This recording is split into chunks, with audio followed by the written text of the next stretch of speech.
काय मजाक वाटला काय? आम्ही शांत आहोत याचा अर्थ गांडू नाही आहोत.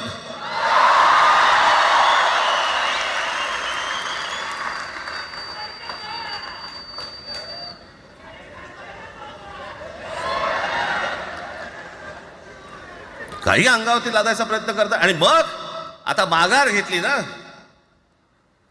मग माघार घेतली त्याचं काय करायचं? मग वेगळ्या ठिकाणी वळवा सगळं प्रकरण, वेगळ्या ठिकाणी. म्हणजे कुठे? ठाकरेंची मुलं इंग्रजी मीडियम मध्ये शिकली, बरं मग पुढे? म्हणजे दादा भुसे मराठी मीडियम मध्ये शिकून शिक्षण मंत्री झाले, देवेंद्र फडणवीस इंग्रजी मीडियम मध्ये शिकून मुख्यमंत्री झाले. कुठे काय शिकले?